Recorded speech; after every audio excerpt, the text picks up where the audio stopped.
5 ম্যাচের টি-20 সিরিজ খেলতে চট্টগ্রামে অবস্থান করছে জিম্বাবুয়ে ক্রিকেট দল। আজ প্রথম টি-20তে মুখোমুখি হবে বাংলাদেশের সঙ্গে। দীর্ঘদিন পর বাংলাদেশে সফরে এসেছে জিম্বাবুয়ে ক্রিকেট দল।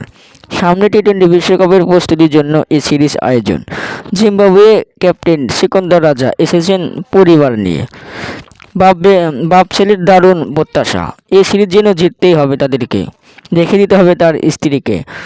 বাপ ব্যাটিং করে এবং ছেলে বোলিং করে দারুণভাবে অনুশীলন করছে জিম্বাবুয়ে ক্যাপ্টেন সিকন্দর রাজা। তিনি বলেন, এ যেন শ্বশুরবাড়িতে এসেছি।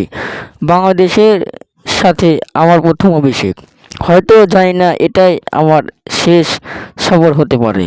তাই তো পুরো পরিবারকে নিয়ে এসেছি বাংলাদেশে। বাংলাদেশকে কিভাবে কাবু করতে হয় আমার ভালোভাবে জানা আছে। সিরিজ জেতা আমাদের জন্য বড় চ্যালেঞ্জ। দর্শক, এবার সিরিজ জিততে কতটা আশাবাদী জিম্বাবুয়ে ক্রিকেট দল?